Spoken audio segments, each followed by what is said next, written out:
Hello, good evening, नमस्कार। आज आप पढ़ेंगे राजस्थान पुलिस का तो बहुत ही तड़कतो फड़कतो टॉपिक, और वो कौन से है? भारत को अफवाह तंत्र। भारत के अफवाह तंत्र से लेके एक आधो प्रश्न एग्जाम के लिए रवे। ठीक है, तो पढ़ेंगे आप भारत को अफवाह तंत्र। तो देखा कि भारत का अफवाह तंत्र कितना प्रकार को है, यानी कि भारत में अफवाह तंत्र कितने प्रकार का है। तो भाई मुख्य रूप से ध्यान में रखना कितना प्रकार को है, 2 प्रकार। और 2 प्रकार कौन सा है? नंबर 1 हिमालय की नदियां,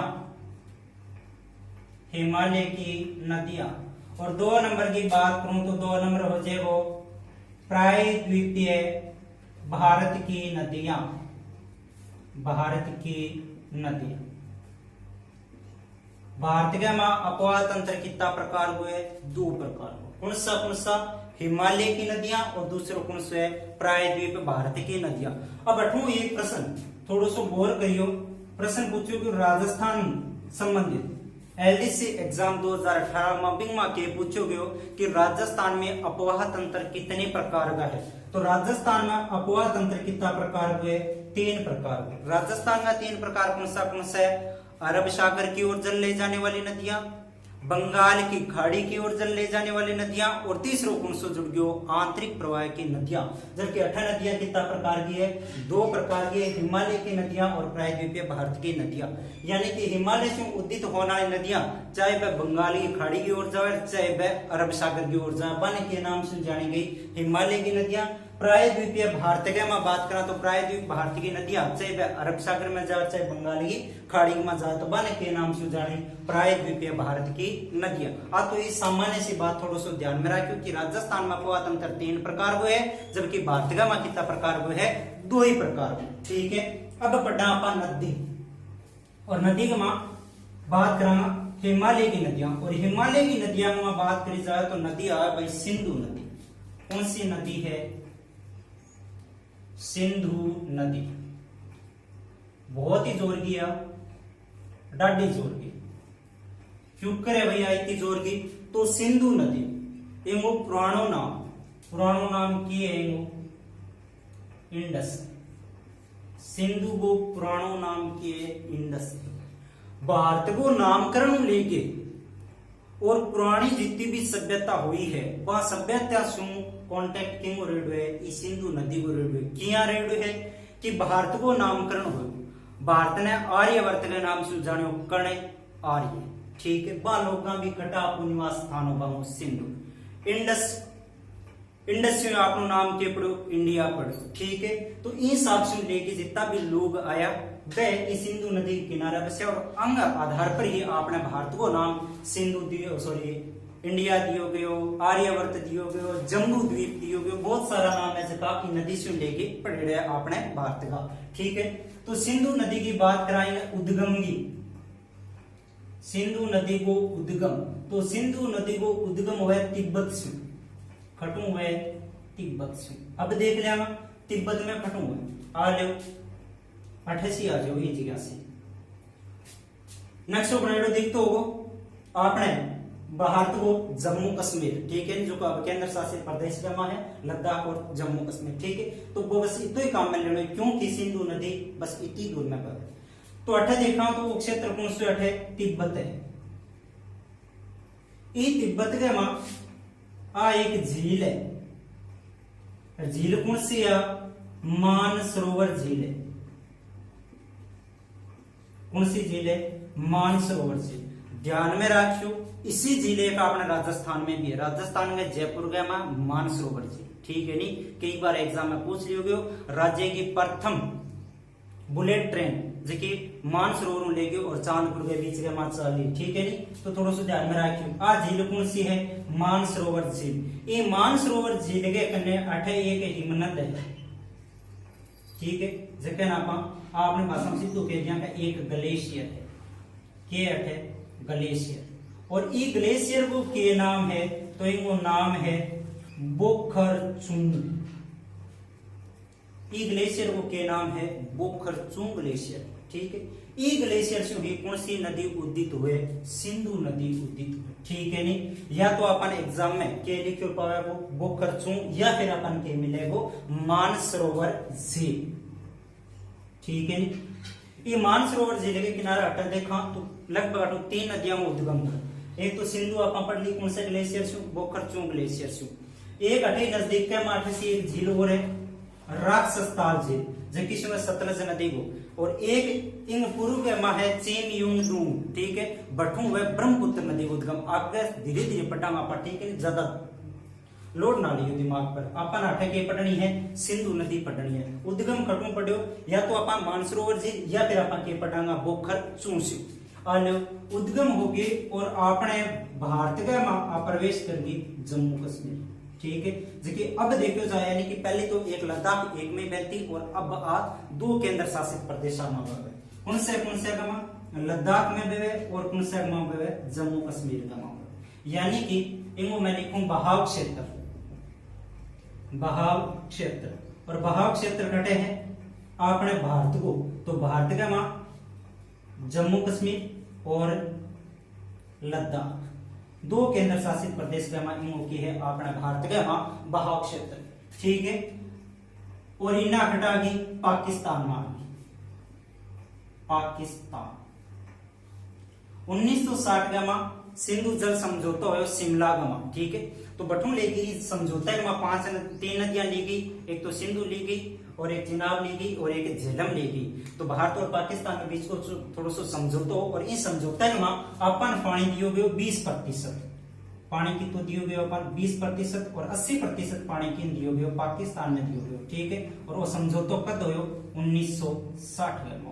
बस थोड़ा सा नॉर्मल से ध्यान रखना, बाकी इतना गहराई का प्रश्न राजस्थान पुलिस का को नहीं, ठीक है। तो पाकिस्तान में आ गई नदी, और पाकिस्तान को एक शहर है कराची, अट्ठा आगे और अपन सी खाड़ी में पड़ गई अरब सागर में। खटू निकली बोखर चूस्यू, खटू तिब्बत से निकल गई लद्दाख और जम्मू कश्मीर में गई, और बिंग बाद में खटा गई पाकिस्तान में, और पाकिस्तान में आगे खटे गिर गया कराची में गिर गई अरब सागर में। अब देखो 8वां प्रश्न पूछ लियो जाए हिमालय की श्रेणियां से। हिमालय पर्वत से कुछ श्रेणियां हैं, जिया लद्दाख श्रेणी है, जास्पर श्रेणी है, पीर पंजाल श्रेणी है, दोला श्रेणी है, कैलाश श्रेणी है। तो ये कुछ श्रेणियां हैं। तो 8वां लेके अपन कई प्रश्न पूछ लियो जाए कि सिंधु नदी कौन सी 2 श्रेणियों से गुजरती है? कौन है? सिंधु नदी। तो सिंधु नदी 2 श्रेणी कौन सी है? तो ऊपर देखा तो कौन सी श्रेणी आ गई? लद्दाख श्रेणी, और नीचे देखा तो कौन सी आ जाएगी? जास्पर श्रेणी।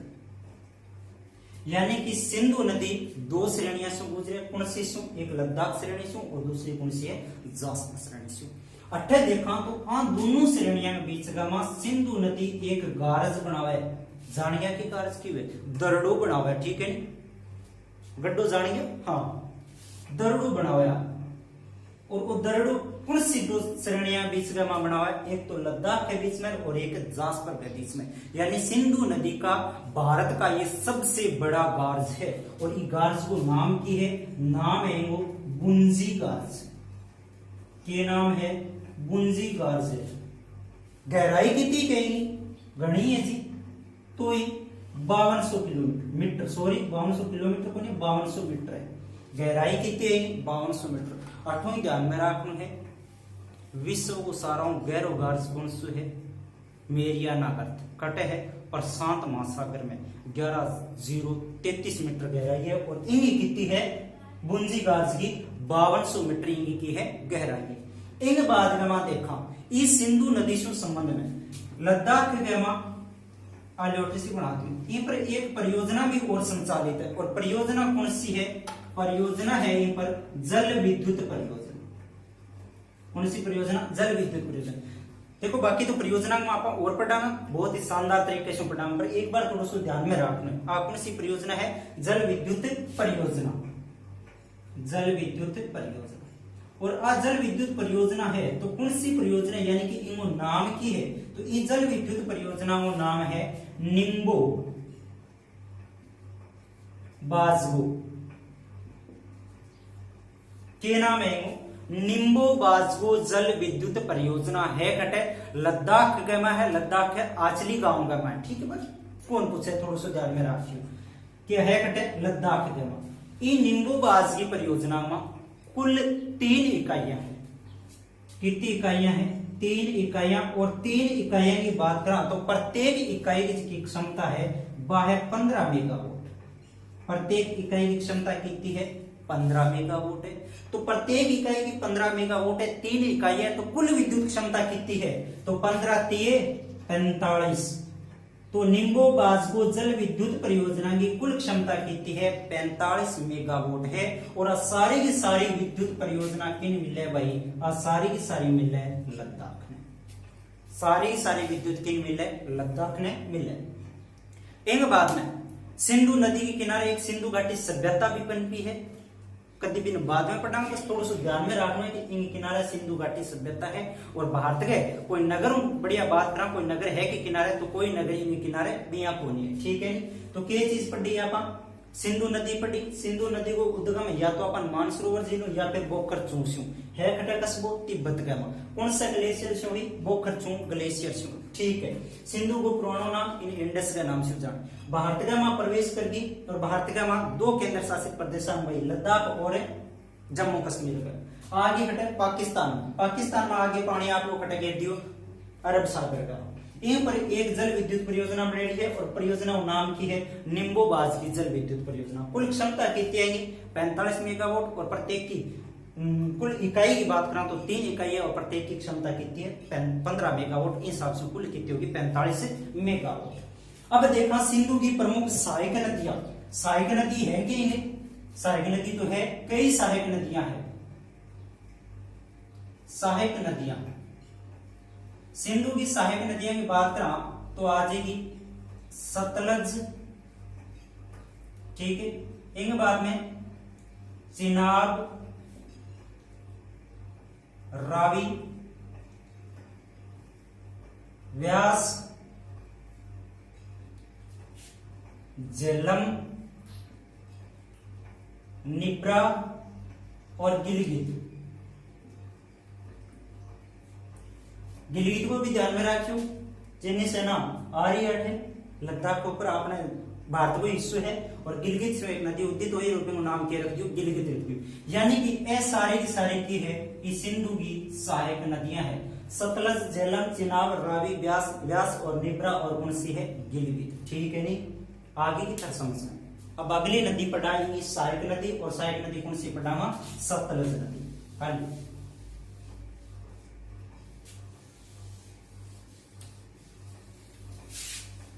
अगली नदी है आपने कहना सतलज नदी।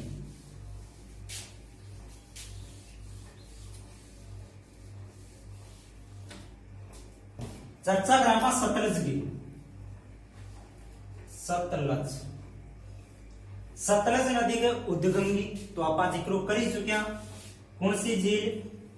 मानसरोवर झील। इन दक्षिण में एक झील, कौन सी झील? राक्षस ताल झील। राक्षस ताल या राक्षस ताल के नाम से जानते हैं, ठीक है। राक्षस ताल तो झील है राक्षस ताल झील। और कौन सी झील हो जाएगी? इन नदी को उद्गम हो, कौन सी नदी को उद्गम हो? सतलज नदी को राक्षस ताल से सतलज नदी को उद्गम हो गए और आलियो खट्टा प्रवेश कर गई आपने भारत का मां प्रवेश करे हिमाचल प्रदेश से। आलियो 88 कस्बों लेडियो में कौन से है? हिमाचल प्रदेश। ध्यान रखना है ये हिमाचल प्रदेश में प्रवेश तो करे पर कौन सी दर्रा से प्रवेश करे, ठीक है। नहीं तो कौन सी दर्रा से प्रवेश करे? तो अठे एक दर्रा है और इस दर्रा को नाम है सिपकिल्ला दर्रा। कौन सी दर्रा? सिपकिल्ला दर्रा। ये दर्रा से आ नदी आपने भारत का मां प्रवेश करी। कौन से राज्य से? हिमाचल प्रदेश से। हिमाचल प्रदेश का मां भाई और हिमाचल प्रदेश में बह गए और नदी आई पंजाब का मां और पंजाब में बह गए, बस छोड़ दो। क्यों छोड़ दिया? क्योंकि अगली नदी पटांगा आपा चिनाब नदी, तो भी चिनाब नदी का मिलास है, ठीक है। नहीं मिठानकोट में जाके बस पाकिस्तान में बाढ़ के छोड़ दो। राजस्थान सॉरी भारत का मैं बहाव क्षेत्र पटा कौन सी को? सतलज नदी को। तो भारत का में भाग क्षेत्र है वो दो ही राज्य में, और दो राज्य कौन सा हो गया, एक तो आपनो हिमाचल हो गयो और दूसरो आपनो पंजाब। एक तो हिमाचल प्रदेश हो गयो और दूसरो कौन सा हो गयो, पंजाब हो गयो। हाँ, दोवा में कौन सी नदी बहे, सतलज नदी बहे। अब सतलज नदी से और के तथ्य जी बहुत सारा है, के पूछे अभी जिक्र करा। तो सतलज नदी पर बात करी जाए तो गणना करना 4 बांध है, यानी कि इंपोर्टेंट बात करी जाए तो कुल कितना बांध है, 4 बांध है, और 4 ने ही बहुउद्देशीय परियोजना में शामिल कर लिया है। ठीक है नी, 4 बांध कौन सा है बता देंगे। ओ लो बाखड़ा नांगल बांध, कौन सा बांध है, बाखड़ा नांगल बांध। नंबर 2 की बात करूं तो कौन सा आज है वो, नाथपा झाकरी बांध। दूसरा कौन सा है, नाथपा झाकरी। तीसरे की बात करूं तो आज है वो कोल्डम बांध, और चौथे की बात करूं तो चौथा को आज है वो रामपुर बांध। ठीक है, सतलज नदी पर कुल कितना बांध है, 4 बांध। 4 बांध कौन सा है, बाखड़ा नांगल बांध, नाथपा झाकरी बांध, कोल्डम बांध, और कौन सा बांध है, रामपुर बांध। अब थोड़ा सा ध्यान देंगे, ए 2 बांध है भाई, बाखड़ा बांध। ई बाखड़ा बांध थोड़ा सा ध्यान में देना है कि ई बांध को निर्माण है इसको एक ही चरण में पूरा हो। ठीक है नी, तो बाखड़ा बांध तो खटे है हिमाचल प्रदेश में, और नांगल बांध खटे है रोपड़ गए है, रोपड़ खटे है पंजाब गए। बस इतनी चीज ध्यान में रखनी। बाकी इनका सारा का सारा बांध है, ये सारा बांध खटे हिमाचल प्रदेश में, सारा बांध खटे हिमाचल प्रदेश का। अब देखा वो थोड़ा सा मैं मिटाती हूँ मैप और एक एक करके आरामदारी से पढ़ना। बाखड़ा बांध सतलज नदी पर है, पढ़ी लियो अपन। ये बांध के मां साझेदारी देखा, साझेदारी की कितना राज्य की साझेदारी है, तो कितना राज्य की साझेदारी है, 3 नाम है। कौन से की, पंजाब की है, हरियाणा की है, और की है राजस्थान की। अठूं लेके एक प्रश्न पूछो जाए, ये बांध से आपने राजस्थान को जो हिस्से है वो 15.2% है। एलडीसी एग्जाम में भी बहुत सारे एग्जाम में प्रश्न आए है, आपने राजस्थान को हिस्सों 15.2%। बाखड़ा बांध की बात कराऊं तो वो विश्व को सारा ऊंचो गुरुत्वीय शक्ति को बांध है, विश्व को सारा ऊंचो गुरुत्वीय शक्ति को बांध है, और भारत को दूसरो सारा ऊंचो बांध है। भारत को कौन से दूसरो, तो पहलो कौन से है, तो पहलो है टिहरी बांध, और दूसरो कौन सा हो वो आपने हो जाए। ठीक है, बांध की कुल ऊंचाई की बात करी जाए तो कुल ऊंचाई है 225.55 मीटर। बांध की कुल ऊंचाई कितनी है, 225.55 मीटर। 2014 राजस्थान पुलिस में एक प्रश्न पूछो गयो, चमत्कारी विराट वस्तु की संज्ञा कौन से बांध ने दे दी है, इन्हें दे दी है, के दे दी है, चमत्कारी विराट वस्तु संज्ञा कौन से बांध ने दे दी है, बाखड़ा नामक बांध। आधुनिक भारत का मंदिर, आधुनिक भारत का मंदिर, तो आधुनिक भारत को मंदिर भी किन के हुए है, बाखड़ा बांध ने के हुए है।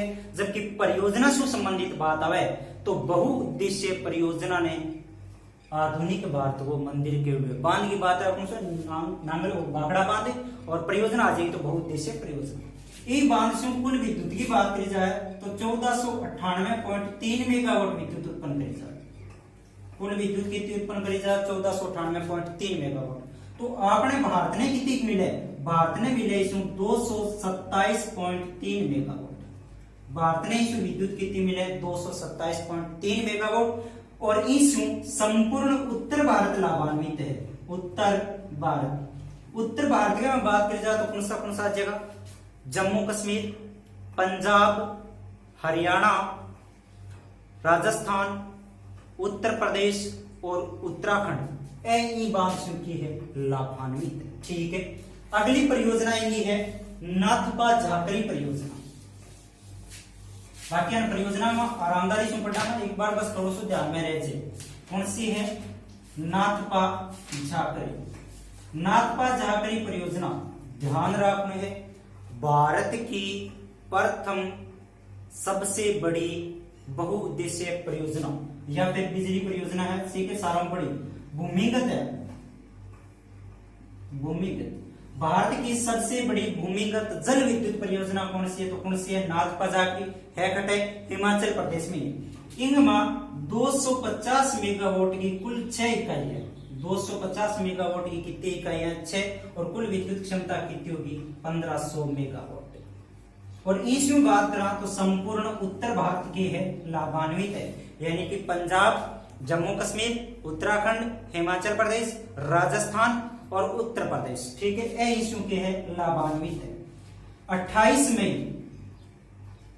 2005 के दिन 28 मई 2005 के दिन नाथपा झाकरी परियोजना प्रधानमंत्री मनमोहन सिंह द्वारा राष्ट्र को समर्पित। कौन सी तिथि ने? 28 मई 2005 के दिन प्रधानमंत्री मनमोहन सिंह द्वारा इन राष्ट्र ने समर्पित करी गई।